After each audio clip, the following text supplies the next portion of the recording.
જય સ્વામિનારાયણ। તારીખ 14/5/2024 વૈશાખ સુદ સાતમ મંગળવાર। એક દિવસે બપોરના ટાણે જૂનાગઢ શ્રી સ્વામિનારાયણ મંદિરમાં એક મધ્યો આવ્યો।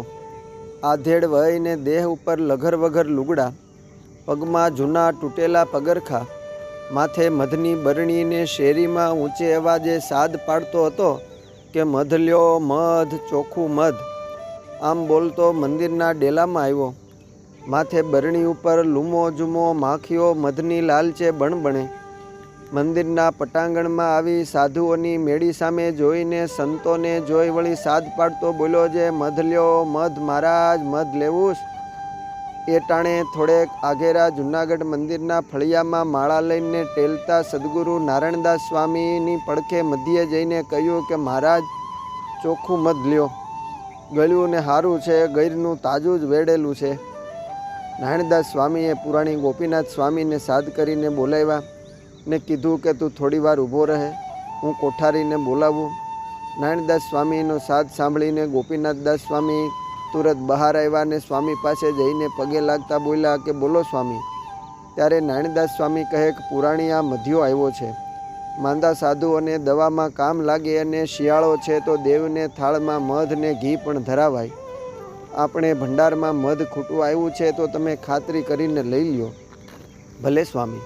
ગોપીનાથદાસ સ્વામીએ મધ્યાને ધર્મશાળાના પગથિયા પાસે લઈ જઈને નારાયણદાસ સ્વામી મંદિરમાં જઈને પ્રદક્ષિણા કરવા લાગ્યા। પુરાણી સ્વામીએ પૂછ્યું કે મધ્યા, આ મધ ચોખ્ખું તો છે ને? અરે બાપુ, ચોખ્ખું એટલે એકદમ ચોખ્ખું, તાજે જ તાજું, હમણાં જ ઘરના જંગલમાં જઈને વેડી લાવ્યો છું। સ્વામી એની વાત સાંભળીને કહે, એ તો તમે ચોખ્ખું જ કહો ને, ભાષા જેવી મીઠી વાપરો કે લોકો છેતરાઈ જાય। જો ભાઈ અમારે ભગવાનને થાળમાં ધરાવવા માટે અને માંદા સાધુઓ માટે દવામાં વાપરવા માટે મધ લેવું છે, તો હું ક્યાં કહું છું કે તમારે કોકને વેચવા લેવું। મધ્યો દલીલ કરતા બોલ્યો, જો ભાઈ અમને ખબર છે કે લોકો પૈસાની લાલચે મધમાં ભેળસેળ કરતા હોય છે। તે સાંભળીને કહે કે બીજા જે કરતા હોય તે, પણ હું તો ભગવાનનો ખોપ રાખું છું બાપલા। તારા મધમાં કાંઈ ભેળસેળ તો નથી ને? ના બાપુ, ગળાના હમ, ગોળ ખાંડ કે ખજૂરના પાણીની ચાસણી તો નથી ને? તમને કોણે કીધું? અમને બધી ખબર છે મધ્યા, એટલે જ તો તને પૂછીએ છીએ કે આ મધ ચોખ્ખું છે ને? બાપુ, જો તમને મારા ઉપર ભરોસો ન હોય તો તમે ખાતરી કરી જુઓ।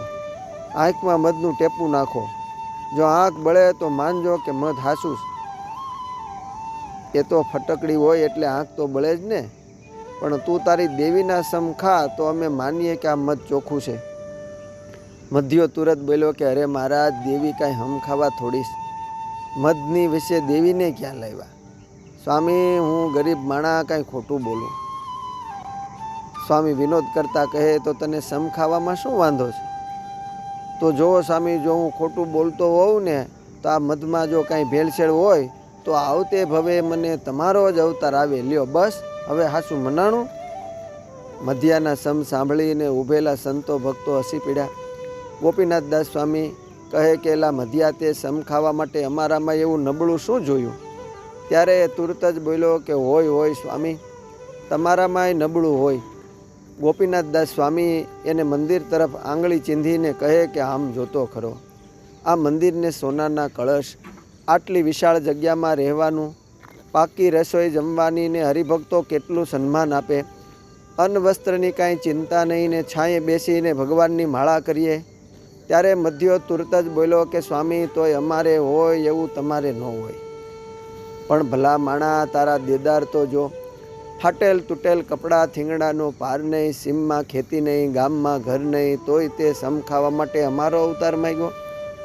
મધ્યો પોતાની વાત રાખતા કહે કે હા સ્વામી, તોય તમારો જ અવતાર, પણ કાંઈ કારણ તો હશે ને? કારણ બાણું તો કેટલા ગણાવું? જો તમે નહીં માના, નહીં બાપના, નહીં હાળા બનેવીના, તમારે નહીં બૈરા, નહીં છોકરા, આ તે કાંઈ કાંઈ ઓછા દખ છે? બિચારા મધ્યાની આ વાત સાંભળીને ફરી સંતો ભક્તોમાં હાસ્યનું મોજું ફરી વળ્યું। નિખાલસ મધ્યાની વાત સાંભળીને ગોપીનાથદાસ સ્વામીએ યોગ્ય ભાવતાલ કરી મધ લીધું। કોઠારમાંથી પાર્ષદ પાસે એને મધના પૈસા દેવરાવ્યા. ભંડારમાંથી ઠાકોરજીનો પ્રસાદ લાવીને એને જમવા દીધો, જે એણે પોતાના ખલેચામાં મેલો અને પાછી પોતાની બરણી માથે લઈને ચાલતો થયો. વળી પોતાનો સાદ નાખ્યો, જે મધ લ્યો, કોઈ મધ લ્યો, ચોખ્ખું મધ. પુરાણી સ્વામી ક્યાંય સુધી આ મધિયાને જોઈ રહ્યા. પુરાણી ગોપીનાથદાસ સ્વામી સાથે ઊભેલા સંતો ભક્તો પ્રત્યે બોલ્યા છે, જીવ બિચારાને આ માયાના ચક્કરમાં સંસારની કેવી બેડી ઝડકડાની છે, પણ માયામાં અથડાતો આ જીવ એ બંધનને પણ કેવું સુખકારી માને છે. અસ્તુ. જય સ્વામિનારાયણ. સંસારની બેડી લેખ માળામાંથી